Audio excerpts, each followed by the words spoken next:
మనకి భారతదేశంలో ఇప్పుడు కొత్తగా జనాభా లెక్కలు తీస్తున్నారు, సెన్సస్. ఓకే, జనాభా లెక్క. ఈ జనాభా లెక్కల్లో మీకు ఒక అద్భుతమైన అవకాశం ఉంది. ఒక అద్భుతమైన అవకాశం ఏంటనంటే, ఇంతకాలం ఎస్సీలుగా కొనసాగి హిందూ అని పెట్టుకున్నటువంటి వాళ్ళకి ఏమాత్రం కష్టం లేకుండా ఒక చిన్న రాతతో మీ క్రిస్టియన్గా గుర్తింపు పొందే అవకాశం ఈ ఒక్కసారి ఇచ్చారు. ఇది గనక వదిలేస్తే మళ్ళీ రాదే మీకు. తర్వాత నేను అవ్వుదామంటే కూడా అవ్వనివ్వరు.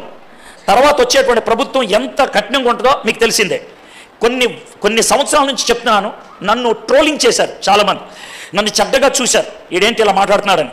ఇప్పుడు అర్థమవుతుంది మీకు పరిస్థితులు ఏంటో, కాబట్టి ఇప్పుడైనా మీరు అర్థం చేసుకోండి.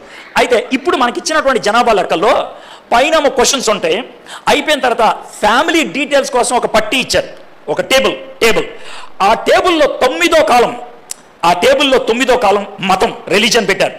అయితే నాకు ముందు ఒక ప్రశ్న వచ్చింది, తర్వాత నిజమే అనిపించింది. ఎలా అంటే, ఆ పట్టీలో అమ్మ పేరు ఉంటుంది, నాన్న పేరు ఉంటుంది, కొడుకు పేరు ఉంటుంది, కూతురి పేరు ఉంటుంది, అల్లుడి పేరు ఉంటుంది, మనవడి పేరు ఉంటుంది, మనవరాల పేరు ఉంటుంది, బస్ బాగుంది. అయితే ప్రతి దానికి కూడా మతం రాయమన్నాడు. ఎందుకని రాయమన్నాడు అంటే, ఏమో మీ నాన్న ఓ మతం ఏమో నీదో మతం ఏమో, మీ నాన్న మతాన్ని నువ్వు ఫాలో అయ్యేమో. అంటే భారత ప్రభుత్వం ఏం గుర్తించిందంటే, మతం అనేది కుటుంబానికి సంబంధించింది కాదు, వ్యక్తికి సంబంధించింది. నాకు నచ్చింది, అర్థమైందా? అందుట్లో వాళ్ళు ఇచ్చినటువంటి ఆప్షన్స్ 6 మతాల పేర్లు రాశారు. 6 మతాలు. మొదట హిందూ, రెండోది ముస్లిం, మూడోది క్రిస్టియన్, నాలుగోది బౌద్ధ మతం, ఐదోది సిక్ మతం, ఆరోది ఏదో పెట్టారు, మర్చిపోయాను. ఓకే, పెట్టిన తర్వాత ఇంకో 2 పెట్టారు. ఏంటి తెలుసా? నో రిలీజన్, అంటే నాకు ఏ మతం లేదు, అర్థమైందా, నేను ఏ మతాన్ని ఫాలో అవ్వను. ఈ విధంగా 2 ఆప్షన్స్ ఇచ్చారు. ఇంట్లో ఏదో ఒకటి రాయమని అన్నారు. అక్కడ నాకు అర్థమవుతుంది ఏంటంటే, నా సొంత రక్షణ అన్నదాన్ని వాళ్ళు కూడా గుర్తిస్తున్నారు. మతం అనేది ఎవరు కాదు.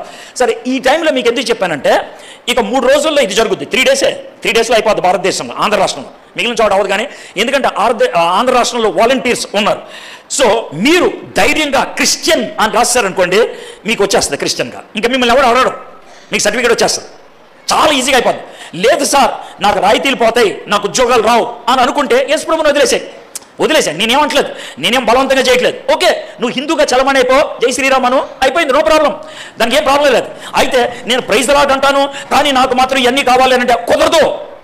అది వణకడం అంటే ఆ వణుకుడు మీ జీవితంలో ఉండాలి. కానీ నా జీవితం సాఫీగా అయిపోవాలి, ప్రయాణం అయిపోవాలంటే కుదరదు. పౌలు భక్తుడు భయముతోనూ వణుకుతోనూ ఈ పని చేయమని ఎంతో అంటే, నువ్వు కాంప్రమైజ్ అవ్వడానికి వీల్లేదు, నువ్వు కేర్లెస్గా ఉండడానికి వీల్లేదు.